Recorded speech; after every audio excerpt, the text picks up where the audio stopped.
इदरीस अलैहिस्सलाम का जिक्र कुरान में। नामनसब और ज़माना।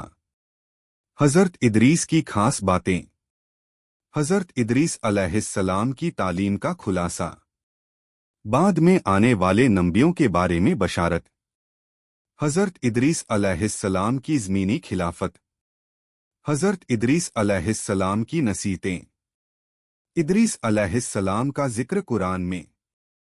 हज़रत इदरीस अलैहिस्सलाम का जिक्र कुरान में सिर्फ 2 जगह आया है, सूरह मरियम में और सूर अंबिया में।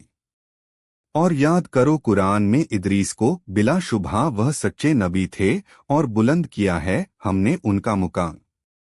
मरियम 19:56।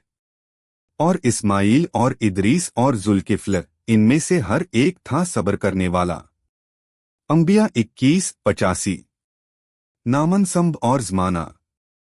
हज़रत इदरीस अलैहिस्सलाम के नामनसब और जमाने के बारे में तारीख लिखने वालों का सख्त इख्तिलाफ है, और तमाम इख्तिलाफी वजहों को सामने रखने के बाद भी कोई आखिरी या तरजीह देने वाली राय कायम नहीं की जा सकती।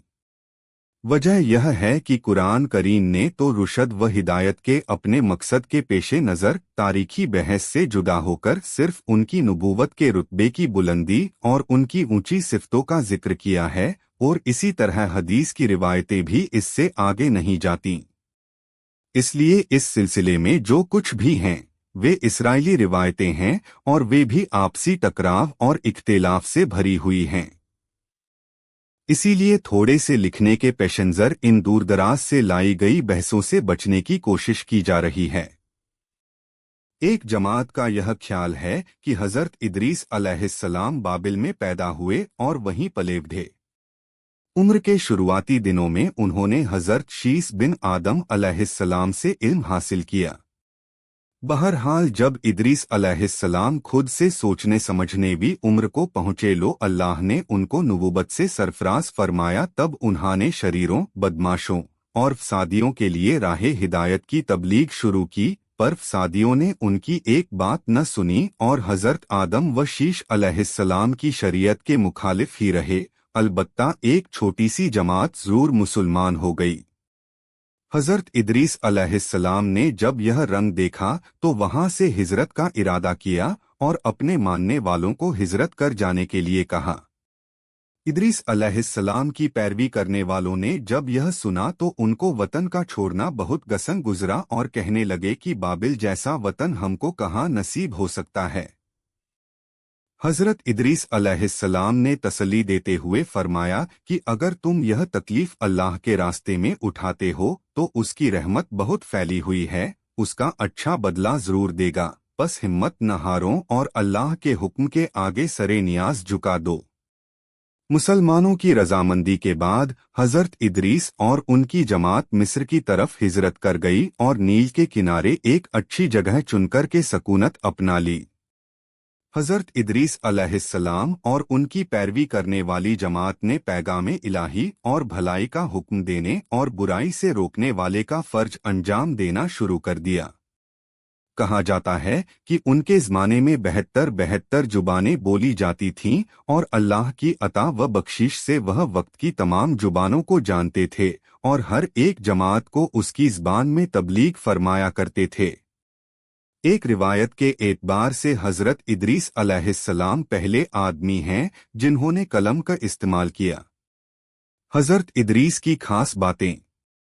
हज़रत इदरीस अलैहिस्सलाम ने दीने इलाही के पैगाम के अलावा तमद्दुनी रियासत और शहरी ज़िंदगी, तमद्दुनी तौर तरीकों की तालीम व तलकीन की, और उनके ट्रेंड तालिबे इल्मों ने कम व बेश 200 बस्तियां आबाद कीं।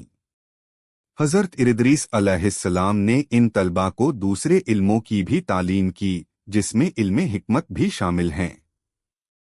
हज़रत इदरीस अलैहिस्सलाम पहली हस्ती हैं जिन्होंने हिकमत के इल्म की शुरुआत की, इसलिए कि अल्लाह ताला ने उनको अफलाक और उनकी तरकीब और उनके जमा होने और अलग होने के नुक्तों और उनके आपसी कशिश के राजों की तालीम दी और उनको अदद बहिसाब के इल्म का आलिम बनाया, और अगर खुदा के उस पैगंबर के ज़रिए से इल्म सामने न आते तो इंसानी तबीयतों की वहां तक पहुंच मुश्किल थी।